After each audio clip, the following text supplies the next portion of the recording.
So what is the meaning by this conference? Why do I do this? Yeah, the reason why doing this is educational.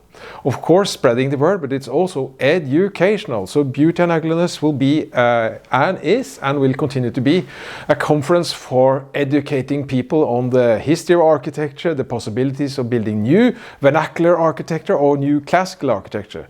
But how do we want to do that? Well, there is a lot of things we don't know, simply. We don't know how the schools were like. We don't know how to bypass all the bureaucracy. There's a lot of things we don't know.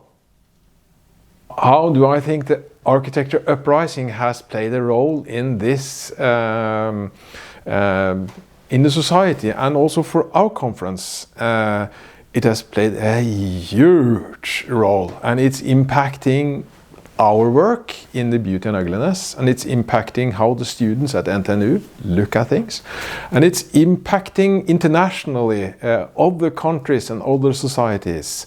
So we also channel in all those energy into our conference as well. Main message of the lecture, that's a really good question, because I thought it was like a multiple informational thing. Main message is the beauty is the key, and we need to relearn how to wield it. Well, I think that you have a magnificent tradition that goes way back from the original houses and stave churches all the way to the 19th, early 20th century architecture that is here. Just get to know your sources and liberate yourself to be able to use them directly. History is not dead. History is here. You are part of it. You're simply an extension of what came before.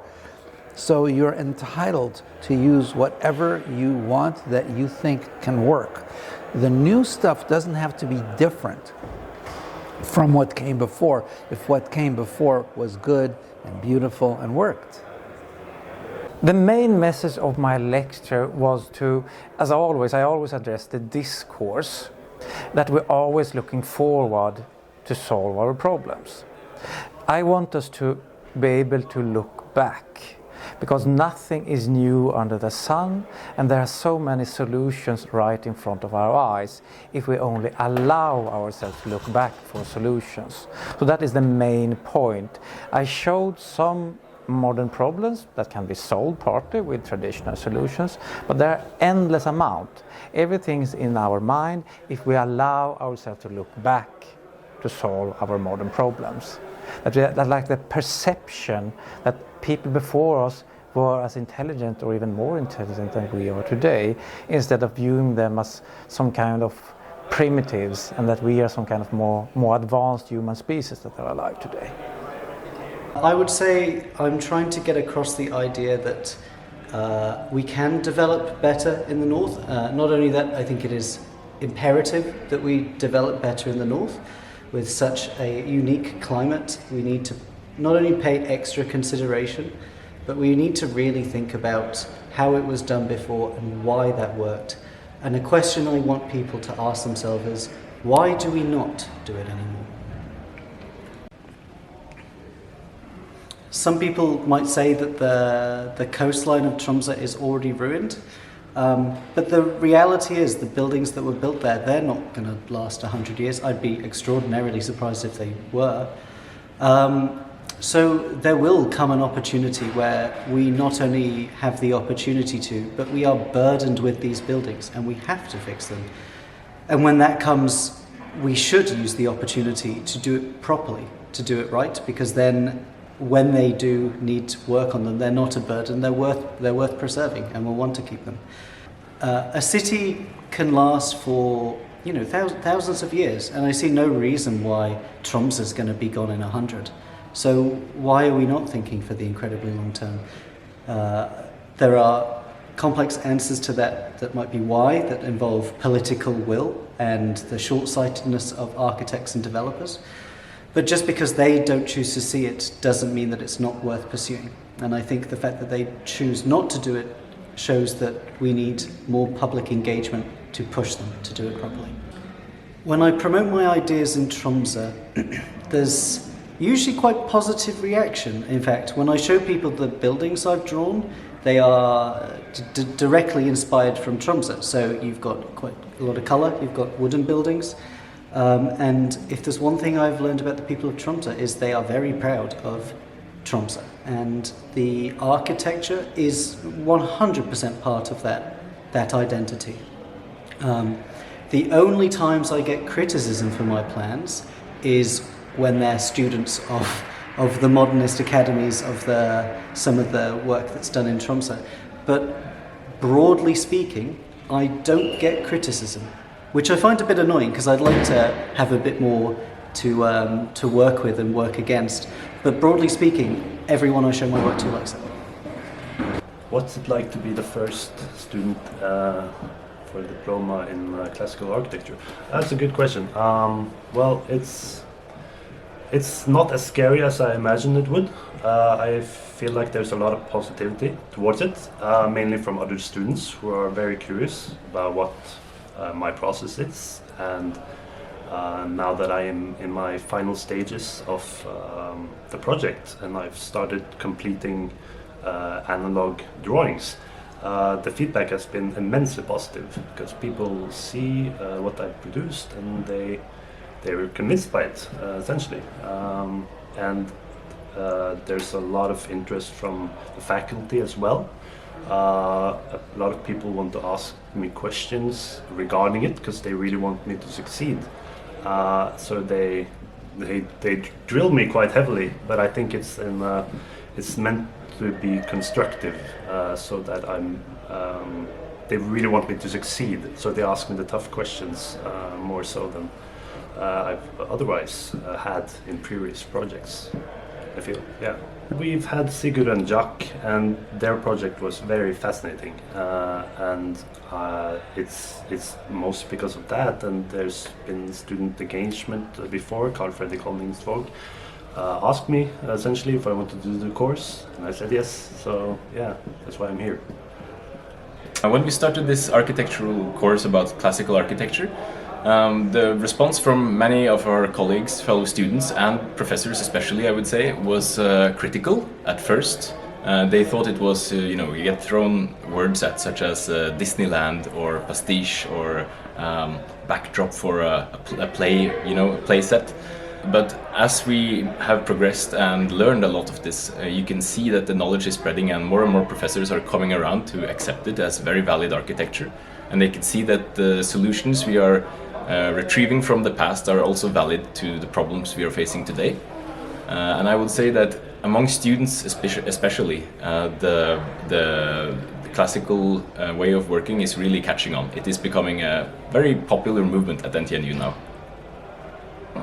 The classical architecture studios in Trondheim are born out of frustration for wanting to design something beautiful but not exactly knowing how to. So we figured out we had this professor with all this competence on how to teach classical design, and we just grabbed hold of him and asked him to tutor this proper design studio of classical architecture. And from this there has been a lot of engagement, and today we have run 2 studios in the master program, and the first 2 diplomas of classical architecture are handed in at NTNU, which will be the first in 100 years.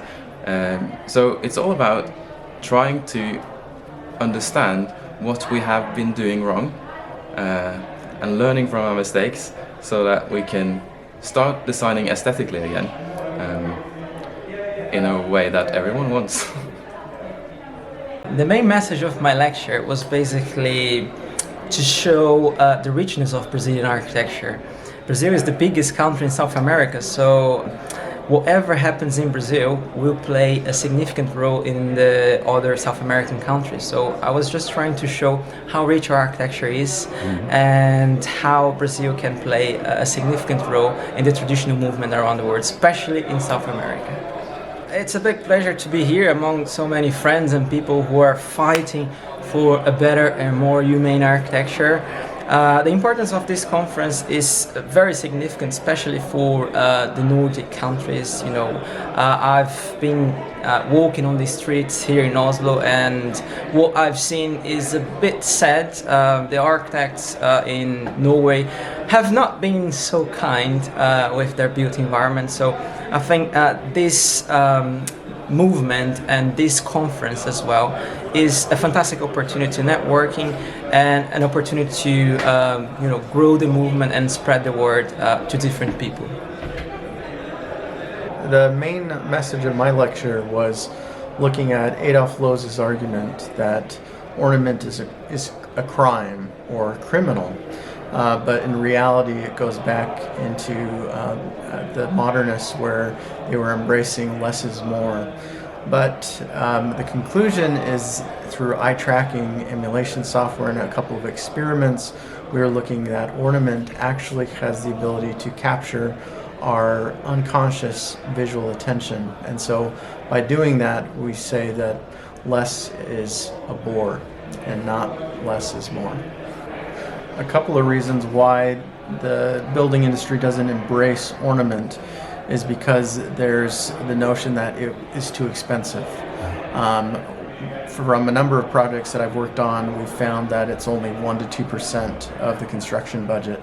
And so the better question to ask is, the ethical question is, if we design without ornament, then what kind of detrimental mental health are we causing on individuals who encounter our buildings from a lack of stimulation? And so with that, from a construction industry, I would say there's importance of cultivating the craft of the craftsmen and also the tradespeople, and working with artists and artisans to bring ornament back to life. So the main message from my talk was that the architecture education at the Christiania Drawing School, which lasted from 1818 to 1910, was actually this almost like full-fledged program, which is sort of new information that was sort of forgotten about. But there's been a lot of documentation showing that they had a really thorough program. Some of it was part-time, some of it was mostly directed at craftspeople, but there were also a large number of architects who came out of that school during the 19th century and up until 1910.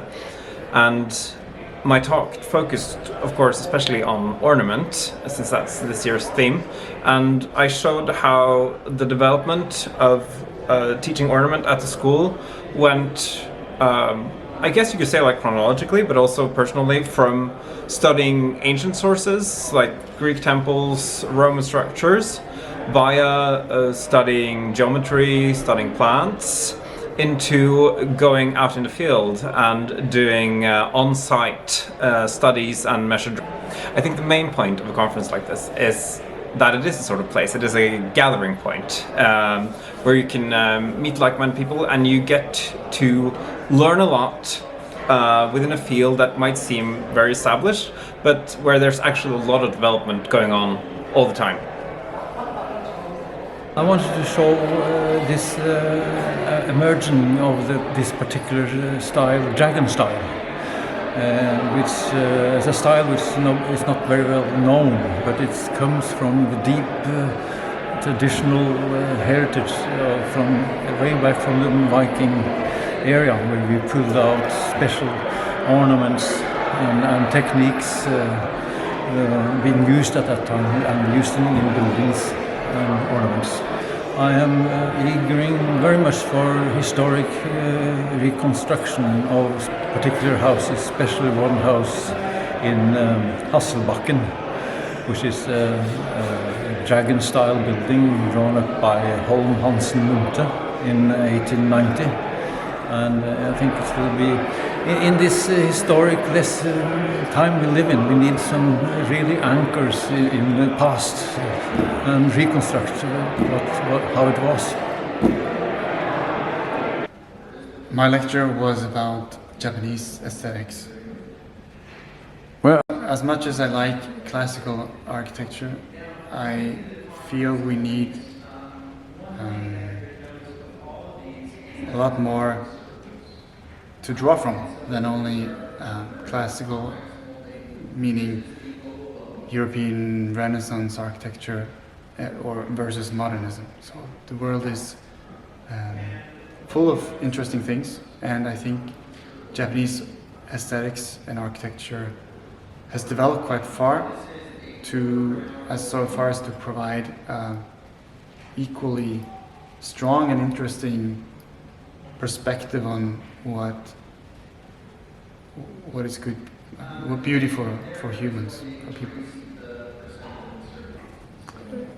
It's important to gather people and discuss architecture on different premises than those given by the modernists. And I think this conference can provide that. Our work is based on a range of principles that we use, parameter that we use, such as small scale and diverse granularity. We look at proportion and scale, at point of view from the point of view of the visitors and spectators side, as well as from the designer side. So all these things put together make buildings sometimes more humane in their scale, in their proportion. And then we try to see how we can use ornamentation, sometimes also subtle decoration, in ways to underline certain principles. But I think the main important thing for me is a small scale and humane granularity. Very often I'm asked if our work is more expensive than other buildings. And actually it is not. Because what you have to do is you have to compare the same things. If a lot of our work is upmarket, expensive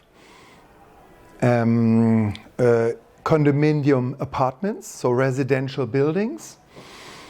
And if I compare this same category to buildings that are designed in a more modern style, they are as expensive because they also use very expensive materials and they also use stone cladding. So if you compare the same categories, you will see that there is hardly any difference or no difference at all.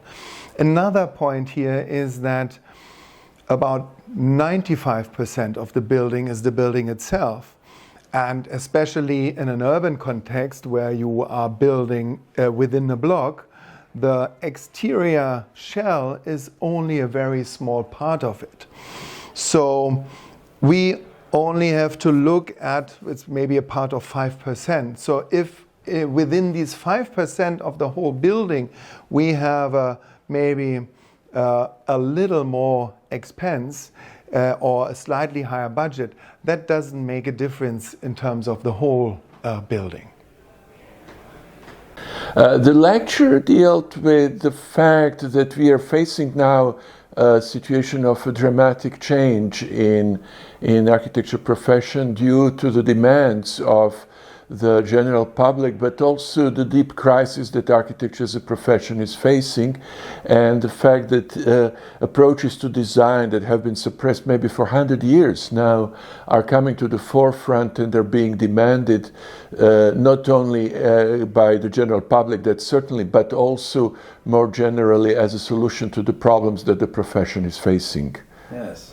We are managing to introduce now teaching of classical architecture in Trondheim at various levels, from undergraduate to PhDs. We are also facing problems with funding. We have good support within the institution, but at the same time, it is not always easy to get everything organized. We have massive support from students as well, which is great, and also architectural uprising, the architectural oppror, has been great help in mobilizing the attention of the general public. The main message of my lecture was really to demonstrate the variety and capabilities of classicism for incredible varieties of use and its adaptability, in contrast to the coarseness of modernism and how humane and stable it looks. In other words, it is conducive to human health, whereas modernism makes you ill. Society, of course, reacts to my ideas in mostly a hostile way because the professions are dominated by modernists and the politicians as well. But there is an underground swelling of public opinion which actually does not like what's happening to its environment and is questioning it. And that is what I've been trying to do. I've been trying to canalize that and give some form to the objections and to show where the mistakes were made and how they could be rectified. My message for this conference was a part of the architectural history. I talked about the wooden architecture of the 19th century, styles which is in Norwegian and in German are very often called Swiss, but it's definitely not Swiss, it's more about Neo-Gothic, or at least there were inspirations from several vernacular traditions around in Europe. So because I've done research in this architecture, and I find it difficult to say that architects shall do the same as they did in the 19th century. They may find other ways, and they will definitely need to find their own ways. Myself, I'm not a designer, I'm an historian, and of course there a lot of history to learn from in many ways, I think. My message on the conference that we are actually ruining our homes because we are building them with very bad materials. We are using materials that are actually poison for us.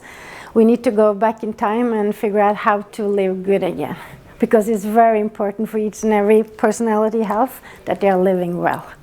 I'm very concerned with people because you are living, the interior architecture is making actually your home, and you are using extremely much time in your place at home. So that's why that one is very important, that you are actually feeling that it's your space, it's your nest.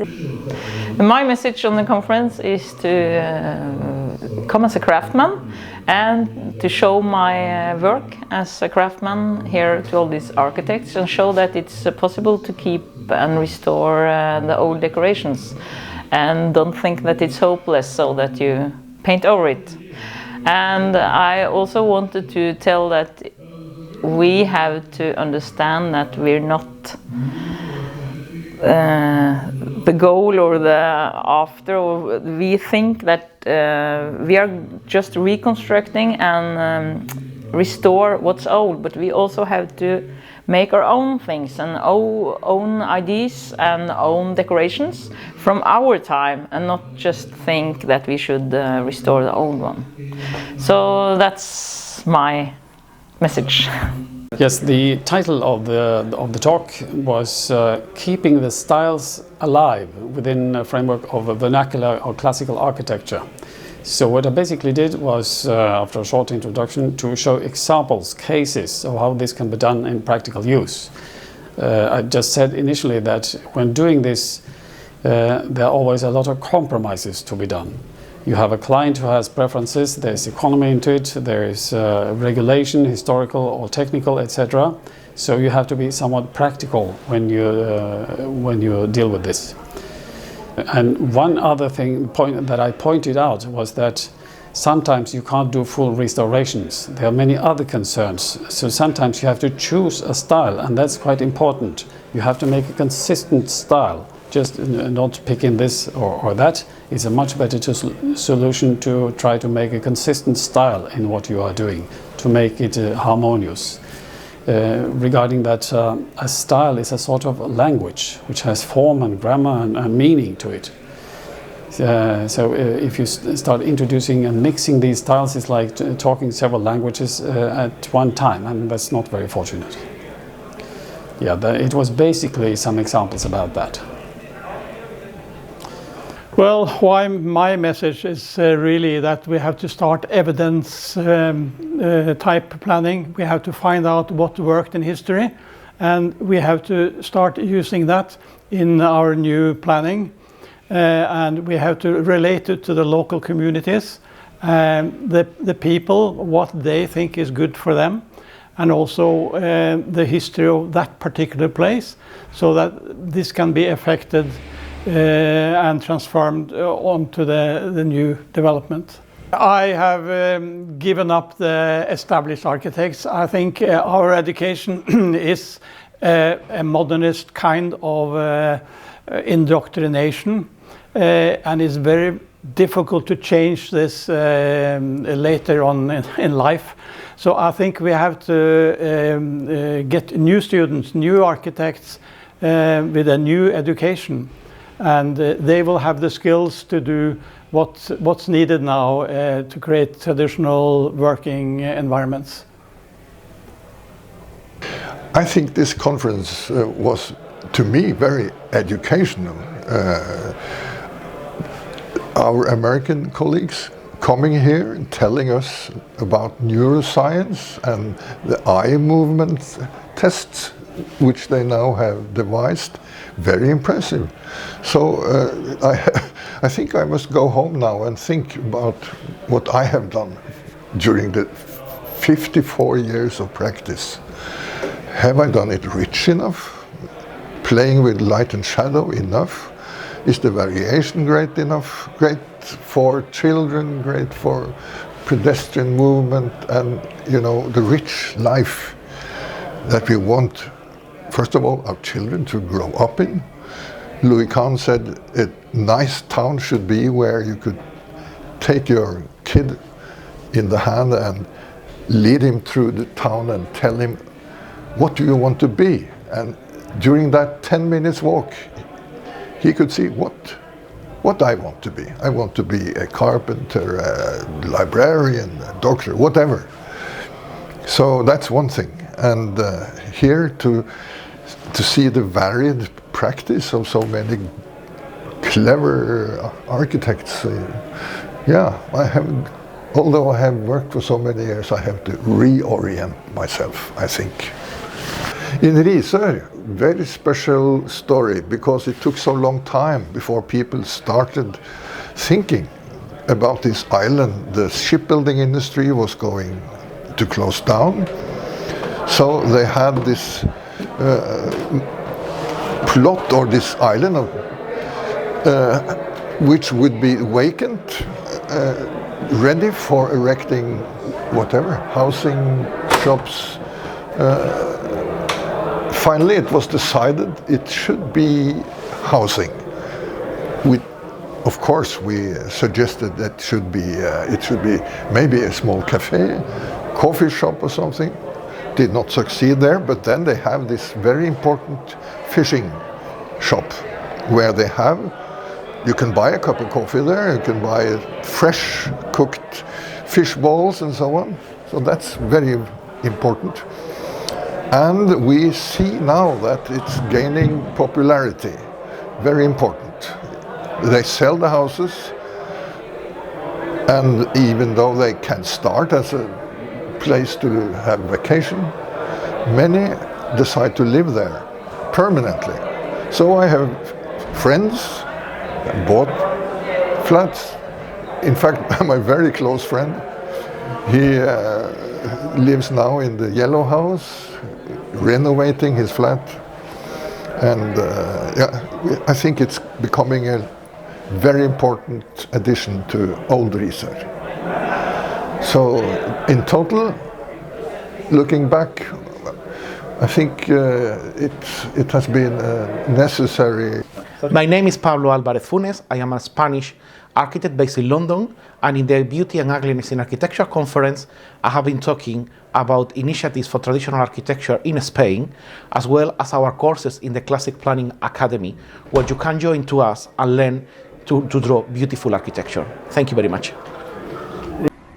Well, this conference is important because it's important to meet in person sometimes. And here you meet, good lecturers, you meet good students. I think it's amazing to see the young people who attend here that are aspiring young architects, and they think differently than the architects of my generation. They have a more, let's say, open-minded and open views, and I think what they will make is going to look much better than what we surround ourselves with now. So I have high hopes for the future, and I have high hopes for future conferences as well.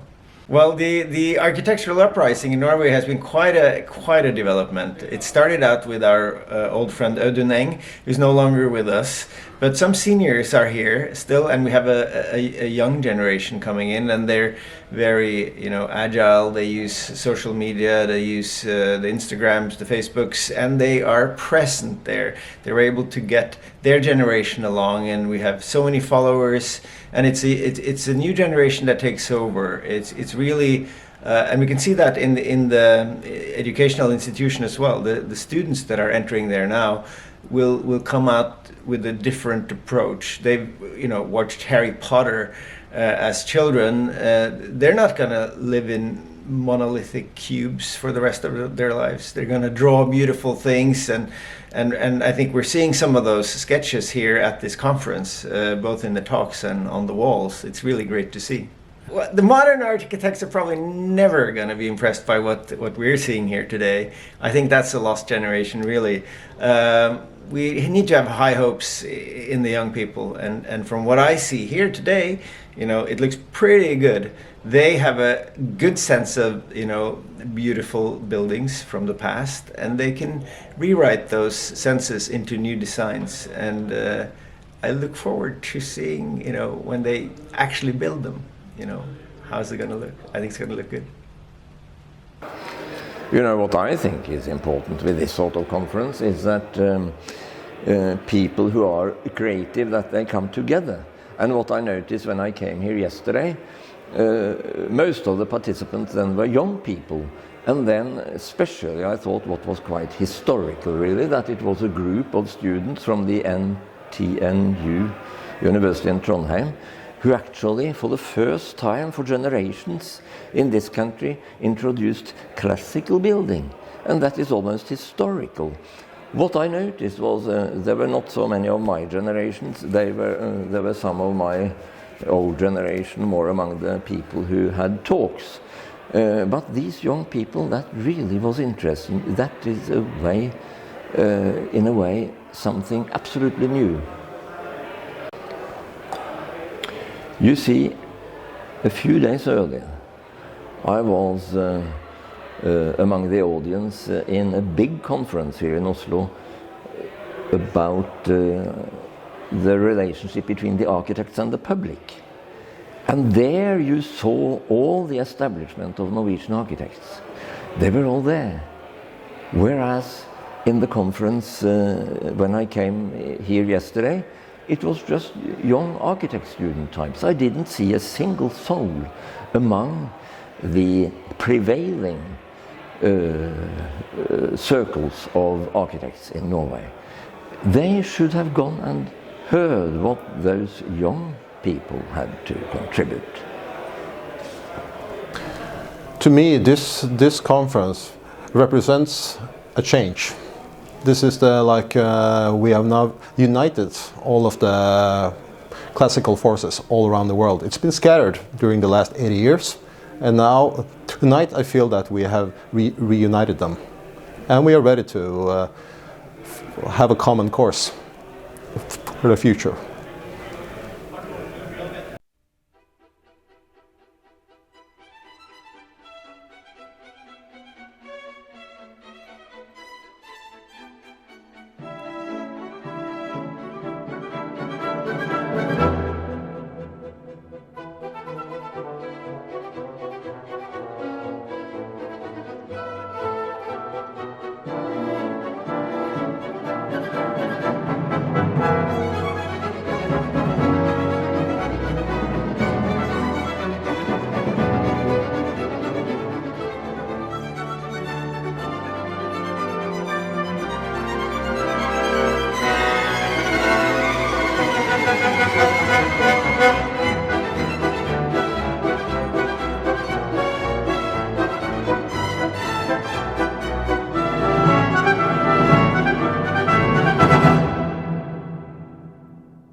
you.